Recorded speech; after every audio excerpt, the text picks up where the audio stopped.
Ok, ¿qué es la psicología de la religión? La psicología de la religión es una rama de la psicología que se encarga del estudio sobre las creencias de las personas, cómo la religión puede influir en la personalidad de alguien. ¿Ok?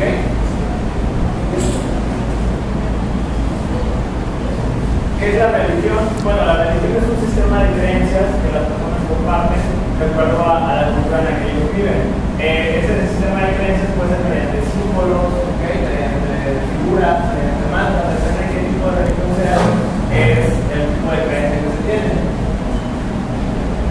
Ahora bien, la espiritualidad y la religión son dos conceptos diferentes. ¿Okay? La religión es normalmente un sistema completamente realizado mediante instituciones que tienen dogmas y tienen reglas para que las personas lo sigan. Por ejemplo, la Iglesia Católica o el cristianismo es un ejemplo de eso. Las personas van a la iglesia, se hincan, comulgan, se confiesan. O sea, ya tienen todo un sistema de cómo tienen que adorar a su Dios, por ejemplo. La espiritualidad es el concepto contrario a la religión. La espiritualidad es algo que las personas tienen de manera independiente. No necesitas tener una religión para ser una persona espiritual. ¿Okay? La espiritualidad va más que nada con una comunicación contigo mismo, con la naturaleza, con el universo. Cada persona maneja su espiritualidad de manera diferente. Ahora bien, la competencia de la religión contra la espiritualidad, ¿qué es mejor? Bueno, cada persona tiene sus criterios sobre qué es mejor. Algunas personas con la religión les satisface todas sus necesidades, otras personas consideran que la religión no te ayuda mucho y prefieren la espiritualidad, y hay personas que no manejan ni la religión ni la espiritualidad. Bueno, ya empezamos. Ok, entonces la psicología de la religión. La psicología de la religión empieza en Estados Unidos y en Alemania. Ok. Bueno, la psicología de la religión siempre ha sido utilizado para dos cosas. En primer lugar, las personas que defienden a la religión desde el punto de vista psicológico, la gente apologética, se la llaman los defensores de la fe, ellos dicen que la religión es algo necesario para el ser humano, para la trascendencia, para la búsqueda de sentido. Entonces, es del lado de la religión quien defiende la religión y del otro lado quien ataca la religión, que es, desde el segundo punto de vista, las personas que consideran que la religión está inmune, que la religión es algo que se debe dedicar. ¿Okay? Entonces, el problema de la psicología de la religión es que no es imparcial. Siempre la persona que está investigando sobre ese tema va a tomar una postura o a favor de la religión o en contra de la religión. Es complicado que alguien esté que pueda ser imparcial. Entonces siempre psicología de la religión se ha utilizado para atacar a la religión o para defender a la religión. Ahorita vamos a ver cuáles exponentes.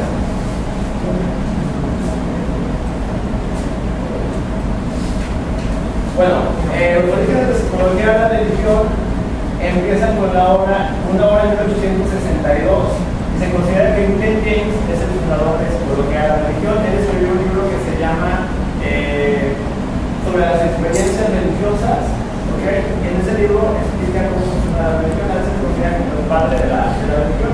William James también es uno de los más importantes psicólogos que ha tenido la historia de la psicología, aparte de la filosofía sobre el pragmatismo.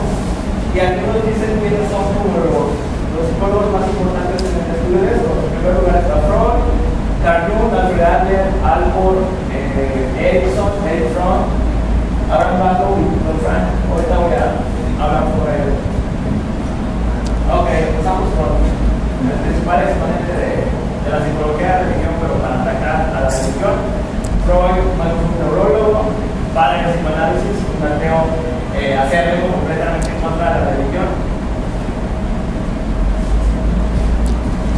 Ok, Freud tuvo diferentes obras, diferentes libros. En los libros que se toca el tema de la religión son Totem y Tabú, que podría ser como el libro más importante respecto a la religión, porque ahí está la explicación de cómo surge la religión, cómo surge el complejo de Edipo. Moisés y la religión monoteísta, el proyecto de la ilusión, el malestar de la cultura, actos obsesivos y prácticas religiosas, los recuerdos infantiles de la poder. En todos estos libros Freud ataca a la religión de una manera no directa, pero sí deja entrever sus relaciones con la religión. Ok, ya empezamos con la parte interesante. Esta parte es muy importante porque de acuerdo a Freud, aquí es como se da el origen de la religión, o sea, el complejo de Edipo. Freud, de acuerdo, leyó a Darwin y de acuerdo a eso, Freud considera que el principio de la humanidad, si se organizaban en hordas, las hordas son un conjunto de personas pequeñas, una especie de tribu,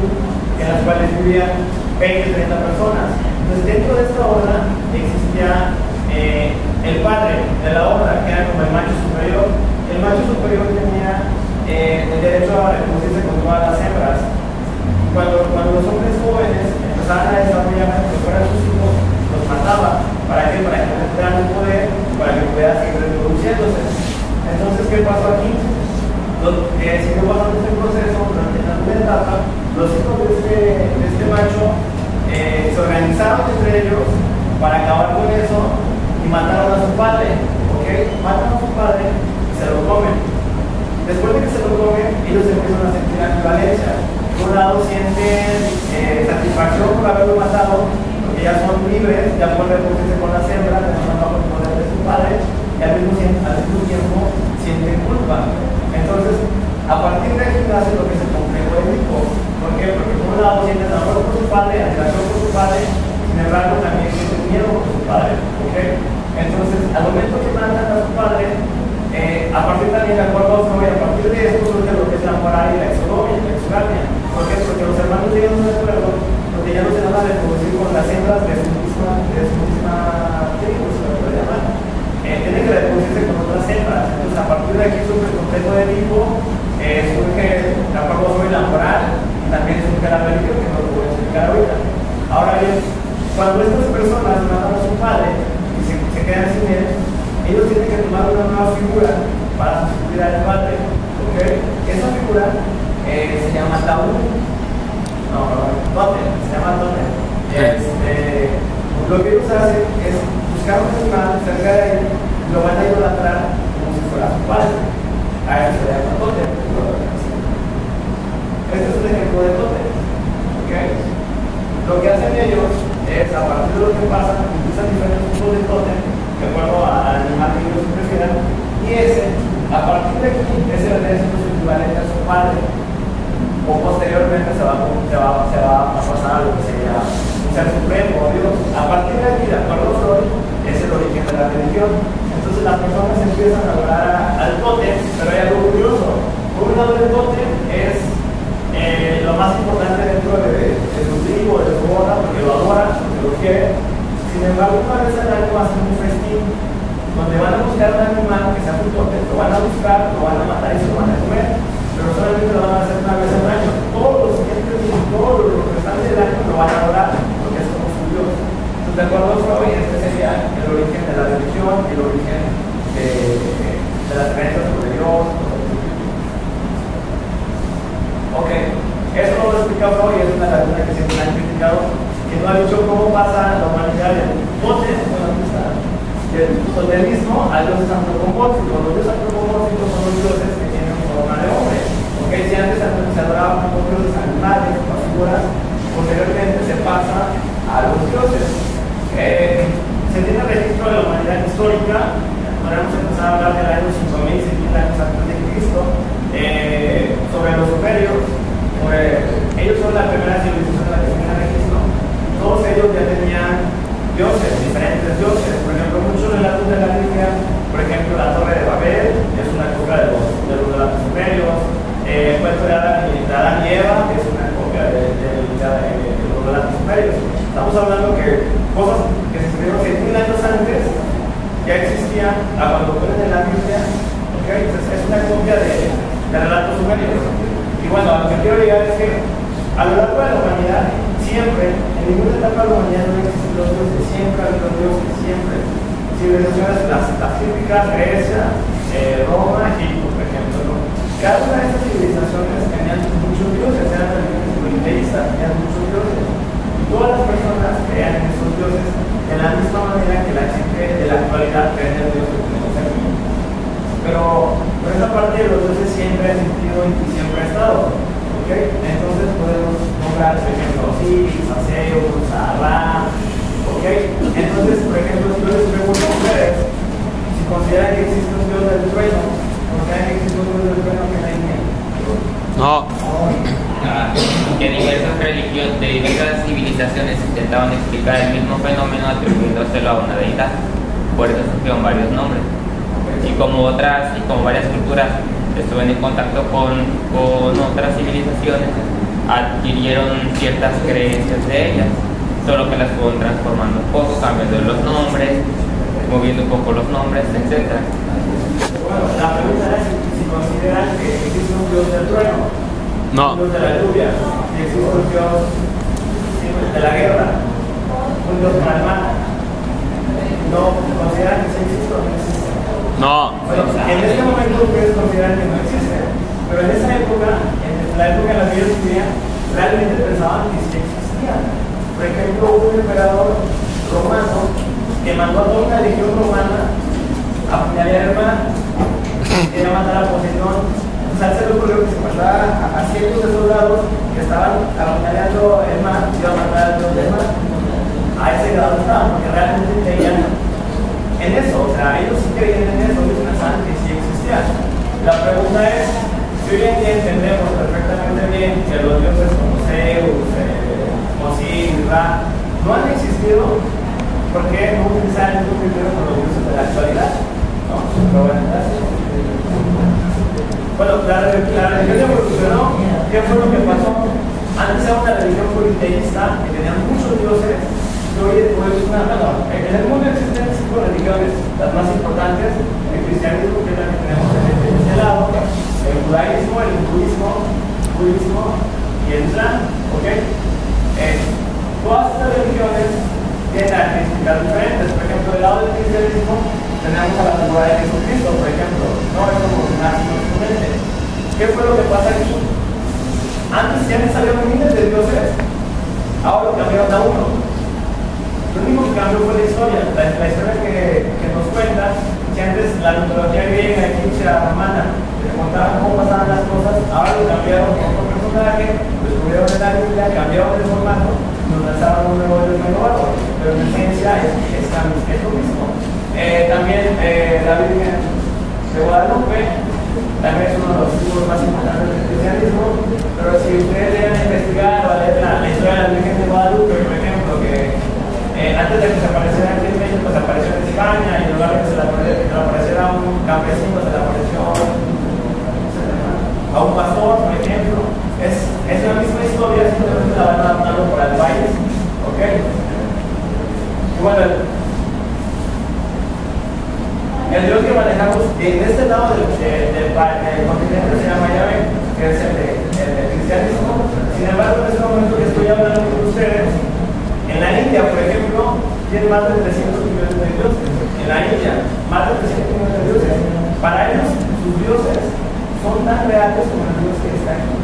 ¿Ok? La religión es una cuestión geográfica y de tiempo. Si nosotros hubiéramos nacido, en lugar de nacer aquí, hubiéramos nacido en la India, estaríamos adorando a otros dioses. Si hubiéramos nacido en Arabia, estaríamos adorando a Alá. Entonces, la religión es una cuestión de dos cosas: geografía y dónde te toca nacer, tiempo, en qué época. Si hubiéramos nacido hace 2000 años atrás, estaríamos adorando un Dios diferente al que se adora en este momento. Entonces, es una cuestión de geografía, es una cuestión de tiempo, es una cuestión sociocultural.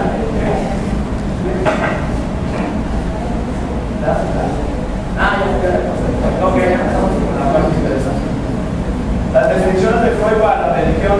Religión dice, Freud dice que la religión es una concepción patológica. Patológica significa que es algo que viene de una enfermedad. Para Freud la religión es una enfermedad. El mundo, una predicción psicológica, es una predicción que funciona como una paranoia, o sea que no es real.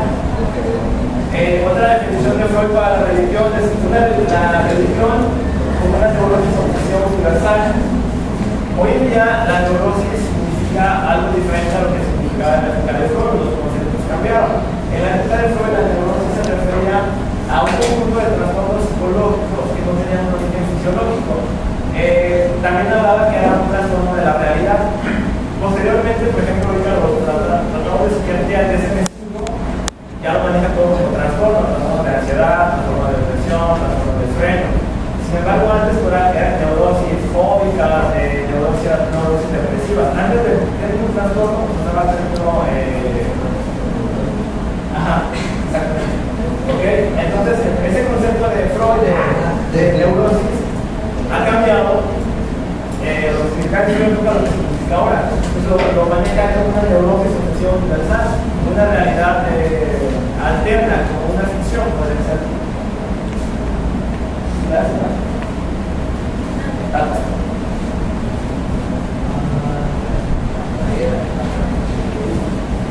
Ok, la religión se compara con la neurosis infantil.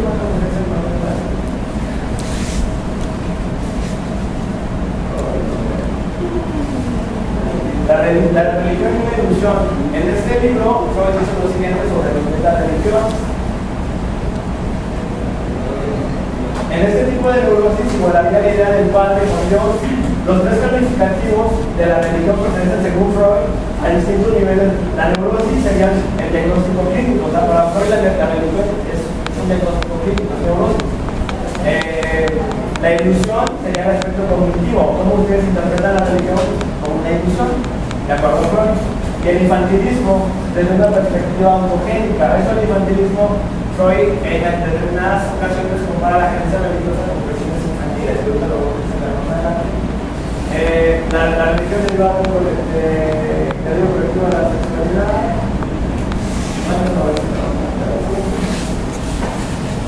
Bueno, aquí tres imágenes, no sé si nos alcanzan a distinguir. La primera dice: cuando un hombre se libera de la religión, tiene una oportunidad de vivir una vida normal y sana. La siguiente es: la religión deriva sus fuerzas del instinto. ¿Cómo es? La religión es una ilusión y que deriva su fuerza del hecho de que se cae con nuestros deseos instintivos. Ok, o sea. La otra dice: la religión es comparable con la neurosis infantil. Dios, ok. Ok, de acuerdo a Freud, Dios es el equivalente a tu padre. ¿Okay? Las personas ven en Dios el mismo concepto como ven a su papá. Freud maneja algo interesante, aunque no estoy muy de acuerdo, que dice que la relación que tienes tú con tu padre va a ser equivalente a la relación que tienes con Dios. Si tú tienes problemas con tu padre, no tienes una relación buena con él, es muy probable que te distancies de Dios, ¿okay? Porque es como, para la persona es muy equivalente tu relación con tu padre físico con tu padre espiritual.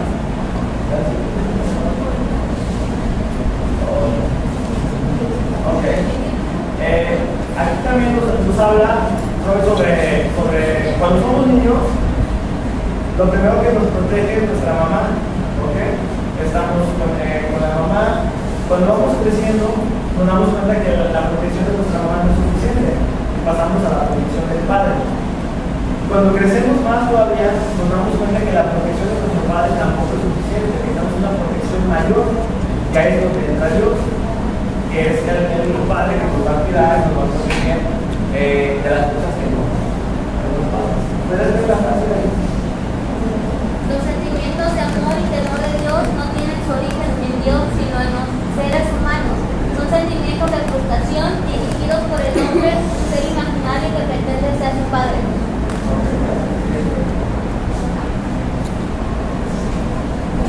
Ok, para Freud, la Iglesia Católica es la séptima enemiga de la libertad de pensamiento y el progreso hacia el discernimiento de la verdad. O sea, Freud estaba completamente en contra de él. Aunque Freud era judío, por tiempo judío de nacimiento, estaba en contra de cualquier sistema religioso, ok, y también de las instituciones religiosas como la Iglesia Católica.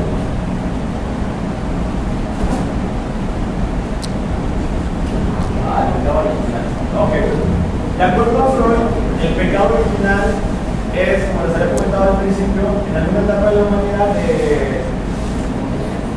los hijos mataron a su padre, ¿ok? Y eso se podrá denominar como el pecado original. Pero de acuerdo a Freud, a lo que dice la teología cristiana, que el Hijo de Dios fue crucificado, aplica lo que es la ley de talión y dice, bueno, no puede ser cierto. Si era un poco rojo de imprudente y peor que matar a alguien, el pecado original no consiste en lo que nos han dicho sobre Adán y Eva, sino que es en alguna etapa los hijos mataron a su padre, posteriormente alguien tuvo que morir por lo que hicieron. Ya todo lo demás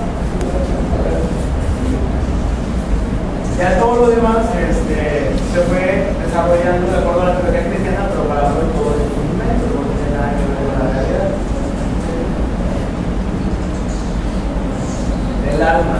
Bueno, para Freud el alma surge el concepto de alma cuando las personas se encontraban con cuerpos que estaban tirados sin vida, ellos llegaban a tener una creencia de que algo más pasaba fuera de él, pero que no tiene ninguna base científica para creer eso.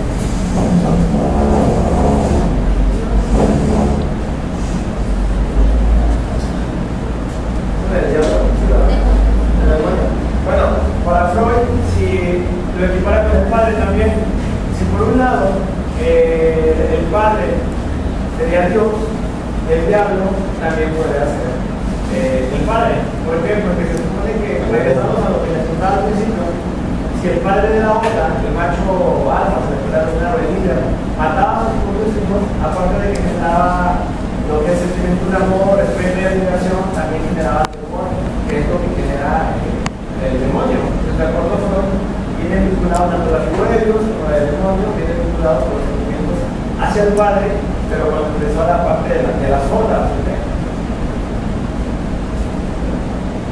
Ok, ya se acabó la técnica. Aquí creo que me equivoco porque no es psicólogo, es psiquiatra nada más, y psicoanalista. Cambio para ver los diferentes contextos. Ajá, bueno, sobre Carnot, Carnot fue discípulo de Freud, se separaron por sus diferentes en la teoría psicoanalítica, la cuestión de sexualidad, sobre todo porque Carnot era una persona que creía en supersticiones, era una persona muy supersticiosa, ¿ok? Y Freud no estaba de acuerdo con ese tipo de cosas. Sobre Carnot, bueno, para Carnot la religión es algo necesario. Él considera que la religión viene a dar que tiene un inconsciente colectivo y que el inconsciente colectivo es un concepto de Carnot que él creó. Ya sabemos que el inconsciente freudiano es un lugar donde se refieren todas las emociones y experiencias que tenemos. El inconsciente colectivo es una creación de un concepto de Carnot en el que dice que toda la humanidad compartimos un inconsciente colectivo, todos, absolutamente todos, que nos unen como humanidad. Y dentro de ese consciente colectivo viene el símbolo, viene la imagen, viene tradiciones, figuras. Entonces, para Carnot la religión es parte del consciente colectivo. También para Carnot una religión es necesaria. Carnot, al igual que Freud, entiende que todas las religiones son mitología. ¿Qué quiere decir con mitología? Que no son ciertas, que son falsas. Sin embargo, él dice que la religión es algo positivo, es algo bueno, que te ayuda en dos cosas: a que le des sentido a tu vida y a la oportunidad de trascendencia. Por ejemplo, la gente que puede llegar a tener miedo a la muerte y cosas de ese tipo, pues piensa que existe vida eterna, que están con sus familiares, ese tipo de cosas, les ayuda para sobrellevar sus diferentes procesos. Entonces, Carnot está a favor de la religión, considera que es positiva, que es buena, sin embargo, él entiende que es falsa, ¿ok? No cree en las religiones. Sin embargo, él cree en Dios. Entonces, aquí es algo un poquito de explicarlo. Las personas cuando escuchan hablar de Dios, automáticamente se imaginan el Dios de la Biblia, el Dios católico. Ese es un concepto de un Dios, que es el Dios de la Biblia. Sin embargo, el concepto de Dios es un concepto muchísimo más amplio. O sea, el concepto de Dios de Carnot es un poco como el panteísmo. El panteísmo dice que Dios es todo, pero no es una persona ni es una religión. ¿Ok? Entonces, Carnot está a favor de la religión, cree en Dios, pero nada que ver con el Dios de la Biblia ni el de la religión católica. Considera que las religiones son buenas, son necesarias, pero que son falsas. ¿Okay? Dale. Se pegó. Él dice, aunque Jung no llamó a la religión una obsesión universal, sí consideró que todas las religiones, incluyendo el cristianismo, eran mitologías colectivas, no reales de esencia, pero ejercían un efecto verdadero sobre la personalidad. En la parte de abajo dice, en tanto que Freud argumentaba que las religiones son engañosas y por lo tanto malas, Jung mantenía que todas las religiones son cosas imaginarias, pero buenas. Ambas posturas son anticristianas. Una lo niega el cristianismo, Freud, y el otro lo mitologiza. Ok, ahora vamos con William James.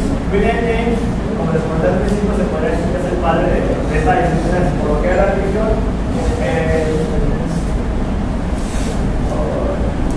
Sobre William James hablaba sobre las instituciones religiosas, las instituciones religiosas, cómo funcionaban las instituciones religiosas, también la parte de cómo las personas llegaban a determinadas creencias. Hablaba de esta religiosidad sana, que es aquella que te permite mejorar, la religiosidad enfermiza, que es la que nos ayuda. Él, como es el creador del pragmatismo es una corriente filosófica que a grandes rasgos no se llama que las cosas que te sirvan las utilices, las que no te sirvan las deseches. Pues para mí, la religión que tú practicas no te sirve, no te hace mejor persona, o no te saca de un estado emocional negativo, no tiene caso que practiques la religión porque no sirve, ¿de acuerdo? Caso contrario, si sirve, te funciona, te quedas en ella. Albert Adler, psiquiatra ateo. De mí no sé cuál sea su creencia religiosa, no sé si es de Isa o que sea Albert Adler, psiquiatra ateo. Albert Adler también considera que la religión es algo positivo, que la religión es algo bueno. El Albert ateo tampoco cree en la religión, no cree en Dios, ni nada parecido. Sin embargo, lo ve desde el punto de vista de los efectos sociales. Él en su teoría habla sobre algo que se llama interés social. El interés social se refiere a la capacidad que tiene una persona para interesarse por la sociedad, para mejorar la sociedad. De hecho, aquí lo dice. Dice, el bienestar común puede alcanzarse con y sin religión. Tanto los ateos como los creyentes pueden mejorar la condición de vida de la humanidad. ¿Ok? Para Alfred Adler, la religión es algo importante. Alfred Adler, en su teoría de psicología individual, él es creador de un concepto que se llama el complejo de inferioridad. De acuerdo a Alfred Adler, cuando somos niños, todos nosotros, cuando somos pequeños, vivimos en un mundo de gente grande, que nos observamos, que nos vemos hacia arriba, nos sentimos inferiores, porque somos niños, somos débiles, no tenemos recursos, etc. Y ese complejo de inferioridad, vamos a pasar toda nuestra vida tratando de quitarnos por metas, por logros, por reconocimiento social, por objetivos. Pero sin embargo, de acuerdo a él, todos tenemos un complejo de inferioridad. Para darle lo que mueve a las personas a llegar a este centro, que es el deseo sexual y llegar a tener reconocimiento social. Para darle lo que mueve a las personas son las metas, ¿okay? Los objetivos, los logros. Pero orientando esto a la ponencia, de acuerdo a Alfred Adler, como nosotros tenemos un complejo de inferioridad desde niños, buscamos a alguien que nos haga sentir bien, que nos haga sentir diferentes. Buscamos una imagen de perfección de un ser que sea bondadoso, que sea perfecto, que sea omnisciente, omnipotente, omnipresente. Traducido sería Dios. Entonces es por eso que las personas buscan una imagen de perfección que nos metan en Dios para disminuir ese complejo de superioridad al poder adorar a Dios así. También para tratar de ser como Dios de esas características. Ok, Víctor Frank, este sí es tu preferente. Víctor Frank es el creador de la logoterapia, tiene un libro muy fuerte, muchos libros, un libro muy famoso que se llama La búsqueda de sentido, que habla acerca de cómo las personas buscan sentido en su vida a partir de diferentes cosas. Para Víctor Frank, Dios es esencial. Para Víctor Frank no puede entender un mundo, una vida sin Dios. Pero vuelvo a lo mismo, el Dios del que está hablando Víctor Frank no tiene absolutamente nada que ver con el Dios de la Iglesia Católica, ni el Dios de la Biblia. Es un Dios de una institución que se los impone y les tiene a adorarlos. Víctor Frank habla sobre un Dios universal. O sea, sería que cada uno de ustedes tenga su propio Dios, a su manera, a su forma, pero que no tenga nada que ver con el Dios de la Iglesia Católica, por ejemplo. Entonces, Víctor Frank está a favor de la religión, lo considera que es sana, y que está bien porque le da a las personas sentido a su vida y le da la oportunidad de autotranscendencia. Eric Fromm, psicoanalista ateo igual. Eric Fromm tiene dos libros sobre el tema, es uno que se llama Psicoanálisis y Religión y otro que se llama, es algo sobre Jesús, sobre la vida de Jesús. Lo que hizo Eric Fromm fue nada más perfeccionar los conceptos de Fromm, le dio más relevancia al complejo de tipo, lo marcó un poco más, pero en ese ejercicio trabajando de la misma línea de Fromm. Lacan, igual, Jacques Lacan, psiquiatra, psicoanalista, ateo también. No sé si han escuchado hablar de él, es uno como de los. Después de Freud, va a ser como el segundo, lo que casi más enigmático dentro de la psicología. Sobre Lacan, la verdad, hay dos cosas interesantes que dice. Bueno, dice, la verdadera fórmula del ateísmo no es Dios ha muerto, sino Dios es inconsciente. ¿A qué se refiere con eso? Hay un libro de Nietzsche, el filósofo, donde encuentra un relato que una persona se va a un monte a meditar, después la emoción regresa, y cuando se encuentra se da cuenta que hay un grupo de personas haciendo una marcha o manifestación y le dicen, ¿por qué hacen eso? Y él le dice, porque tenemos que adorar. Y no se han enterado, y dicen, no, Dios ha muerto. Y el otro se queda así, Dios ha muerto, sí, Dios ha muerto. Entonces Nietzsche lo que hace es matar a Dios, pero significa que Dios existió y después murió, de acuerdo a Nietzsche. Sin embargo, Lacan dice que no es así, que la verdadera fórmula del ateísmo no es Dios ha muerto, sino Dios es inconsciente. ¿Qué significa? No tengo nada más punto de la porque le preguntan a muchas personas de qué significa esta frase y nadie sabe de qué significa, porque Lacan es probablemente dentro de psicología el autor más complejo de existir. La mayoría de las personas terminan la carrera de psicología y no tienen idea de lo que es Lacan. Y es así, entonces le preguntan a diferentes personas sobre esta frase y dan interpretaciones diferentes y no tomar ninguna porque no sé qué es lo que se decir con esta frase, pero sí es interesante mencionarla. Y por último, en una entrevista habla Lacan sobre el triunfo de la religión. Lacan dice que sin importar qué pase, la religión siempre va a ganar contra lo que le ponga el análisis y a lo que sea que se te ocurra competir con la religión siempre va a ganar. ¿Por qué va a ganar? Bueno, porque le da a las personas de la fe, de la esperanza, ¿ok? Entonces, eso de Lacan.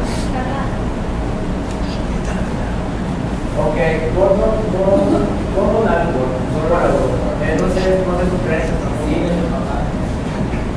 Bueno, hablaba sobre dos tipos de creencias sobre la religión intrínseca y extrínseca. La religión intrínseca se refiere a las personas que realmente creen en la religión porque lo sienten, o sea, alguien que va a la iglesia porque realmente siente fe, devoción, admiración. Sin embargo, existen personas que van a la religión y van a la iglesia nada más como un estatus social para integrarse en un grupo social. A eso se le llama religión extrínseca, ¿ok? Intrínseca es para la gente que realmente cree en eso y extrínseca es para la gente que cree en eso nada más por conveniencia social, simplemente para pertenecer a un grupo social o para poder adaptarse a algo. Ok, es también de sus creencias. Bueno, él habla sobre los estilos de afrontamiento respecto a las personas con Dios. Existen tres estilos para las personas que creen. El estilo que definió es aquello donde las personas piensan que pueden resolver sus problemas sin Dios. Yo creo que Dios es un ejemplo, pero no lo necesito para resolver mis problemas. A este estilo se le llama el estilo autodirigido. ¿Okay? El siguiente estilo de creencia se llama elusivo evitativo. Son las personas que no mueven ni un dedo para dar una oportunidad, sin embargo se la pasan rezando y van a la iglesia pidiendo a Dios que les ayude con cosas que ellos no hacen. Ese es el estilo elusivo evitativo. Y por último, el estilo colaborativo, aquel donde las personas le piden a Dios, rezan y además hacen algo porque suceda. Ahora, este tipo de actitud nos habla un poco de la personalidad de cada quien. Nos habla que el estilo dirigido estaría asociado a un alto sentido de competencia personal y autoestima con tendencia a la autonomía. ¿Ok? Para las personas que creen en Dios, pero no les piden ayuda, entran en esa categoría. El estilo evitativo estaría asociado a un bajo sentido de competencia personal, autoestima y habilidad de solucionar problemas, así como mayor tolerancia a las diferencias interpersonales, enfatiza la autoridad externa y constituye un estilo pasivo. O sea, son personas que, como lo dice aquí, son las personas que tengan todo valor, que rezan para que no se pasen un examen, para que se resuelvan sus problemas, pero ellos no hacen nada para hacerlo. El último es el estilo colaborativo, que habla de una asociación y un elevado sentido de control personal, autoestima. ¿Okay? ¿Cómo se llamó el del que hablaste ahorita? Catrina Verde. Ok. Gracias. A las etapas de la fe, bueno, hay un teólogo que desarrolló esta teoría de las etapas de la fe. Hizo una mezcla de tres teorías: la etapa de Erickson, de las etapas psicosociales, la etapa del desarrollo de Piaget, de la inteligencia, y la etapa del desarrollo de la moral de Colbert. Entonces, estas tres teorías de desarrollo las metió para lo que es la fe Intuitiva proyectiva, mítico literal, convencional sintético, individual reflexiva, área lírica y universalizada. Ya como muy largo para explicarlo, entonces. Ok, rezar. ¿Para qué sirve rezar? ¿No? Depende del enfoque que lo vean. Si lo ven desde un punto de vista religioso, se considera que, no sé, para qué sirve rezar exactamente. Es como para pedirle a Dios que te ayude en algo, algo, pero si lo vemos desde afuera, rezar es un efecto placebo. O sea, una persona puede no estar haciendo nada, que desde el punto de vista externo de la religión, rezar no hace nada, y sin embargo considera que es un efecto placebo. Por ejemplo, la persona se hinca, empieza a rezar y piensa que está haciendo algo, ¿okay? Y el pensar que está haciendo algo lo tranquiliza, es un efecto placebo y se relaja. Sin embargo, los restos que haga la persona en el mundo externo, desde el punto de vista fuera de la religión, no tiene ningún tipo de repercusión en el mundo real, más que un efecto placebo para la persona que no se utiliza. Beneficios de la religión. Ok, la religión tiene cosas buenas, ¿no? Dentro de todo. Por ejemplo, en los procesos de duelo, la religión ayuda mucho a las personas. Cuando alguien llega a fallecer, hay gente que se tranquiliza con ejemplo, es que ellos saben por qué hacen las cosas. Listo, no necesitan más explicación con eso, ustedes se tranquilizan y lo aceptan, nada más, porque ellos consideran que Dios sabe por qué hacen las cosas. Ese es un ejemplo. Las personas que están enfermas también le piden a Dios para que se alivien, para que se sientan mejor, cuando tienen problemas. Es que la religión les da a las personas algo que pocas cosas pueden dar. Les da fe, les da esperanza, ¿ok? Es eso, más allá de que se basa en una mentira, las personas creen en eso y les funciona. ¿Qué más funciona la religión? También para vicios, para hábitos positivos, de que la religión aleja de los vicios, para procesos de duelo. Por ejemplo, algo bien simple que me decía una maestra de aquí, me decía que mira, Omar, es muy poco probable competir con la religión. Por ejemplo, tú puedes ser estupendo en la prueba cognitivo-conductual, por ejemplo. Para que dejes de ser que una persona tome, te va a costar muchísimo trabajo, así de las mejores técnicas de psicología y todo. Pero si esa persona, si esa persona le promete a la Virgencita de Guadalupe que va a dejar de tomar, deja de tomar. O sea, y ya dejó de tomar, ¿por qué? Porque se lo prometió la Virgencita. ¿Cómo compites con eso, por ejemplo? ¿No? Y para la persona eso es algo, es una promesa para la Virgencita de Guadalupe, ¿no? Y tú, con la broma que lo condicione, le hagas técnicas de aversión y todo, funciona más la Virgencita de Guadalupe que todas las técnicas de psicología con algunas personas. Entonces, es eso que tiene la religión.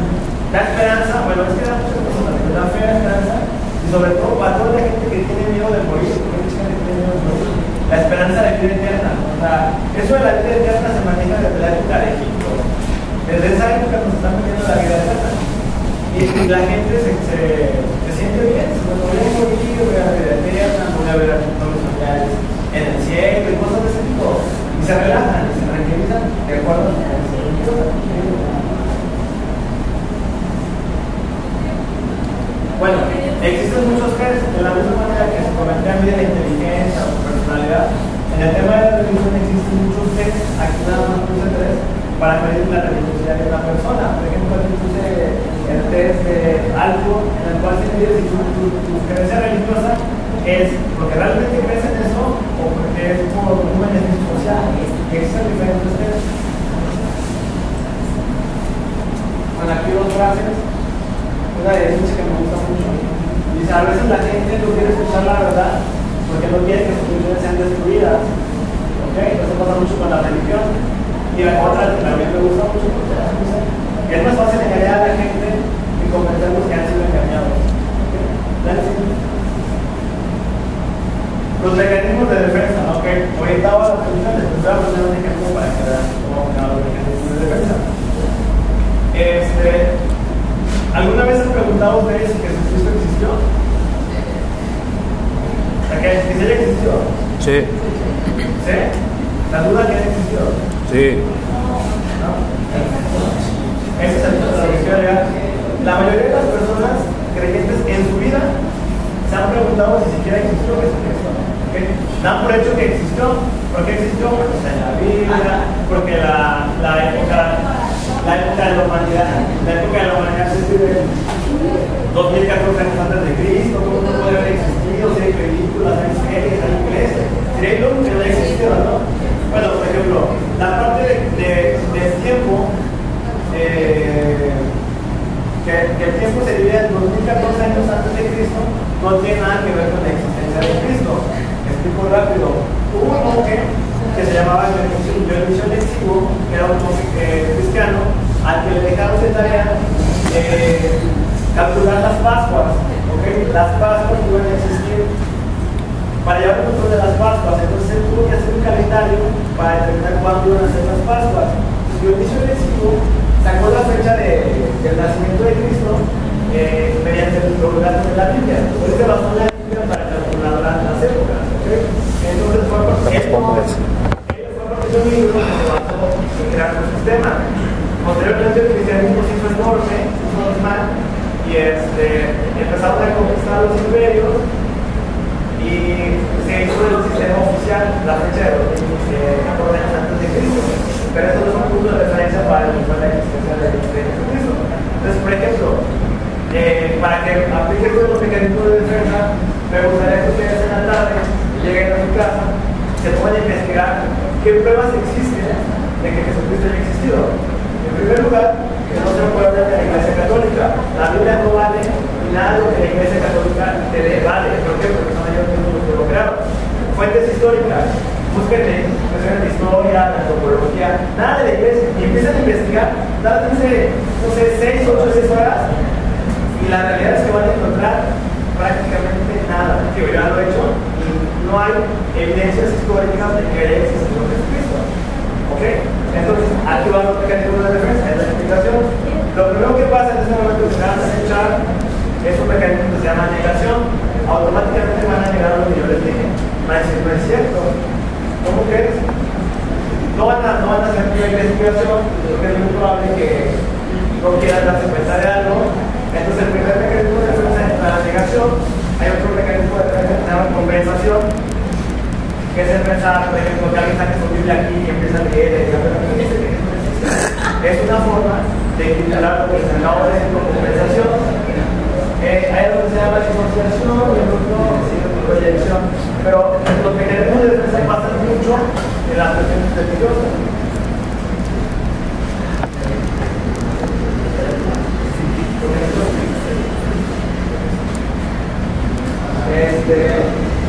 Ok. Duelo teológico, yo le llamo así, duelo teológico, ¿qué pasa con las personas? ¿Por qué la gente no quiere dejar de creer en Dios? Bueno, en primer lugar, por dos cosas. La primera no tiene información, la segunda no quiere pasar por ese duelo. O sea, el duelo es un proceso de pérdida. Como les comentaba, de acuerdo a Freud, Dios es como el padre de las personas, es el protector, es el que tiene planes para ustedes, los cuida, los protege, los escucha, ve lo que están haciendo, en este momento lo que está viendo desde arriba es que están en clase, no lo toman de mí. Y no de ese tipo. O sea, así es como lo ven. Es alguien que tiene planes para ustedes, llegan a fracasar en algo, Dios tiene planes diferentes para ustedes, si pasa algo feo, Dios sabe por qué hacen las cosas, si logran algo, gracias a Dios. Todo es Dios, todo tiene información. Entonces, perder esa figura, perder esa imagen, sería desastroso, sería como perder un padre físico. Entonces, las personas no quieren pasar por esa etapa del duelo teológico, ¿ok? Puede ser algo que tiene que acabar de hacerlo. ¿Qué podría sustituir a la religión? ¿Cómo podríamos erradicar eso? La verdad es que no se puede hacer. Pero, por ejemplo, una persona que tenga conocimientos integrales de psicología, yo considero que no necesita nomás un concepto de Dios. Puede, o sea, si tú estás enojado, te sientes mal, triste, no es necesario que le reces a alguien para que esté mejor. Te calmas, te tranquilizas. Por ejemplo, las técnicas de programación neurolingüística son más efectivas que cualquier religión. Sin embargo, pues no lo ven así, no todas las personas saben eso. Ya por último, para terminar,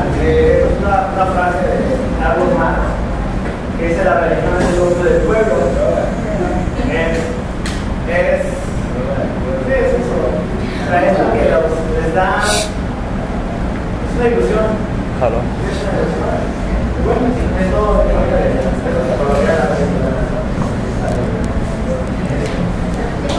¡Bravo!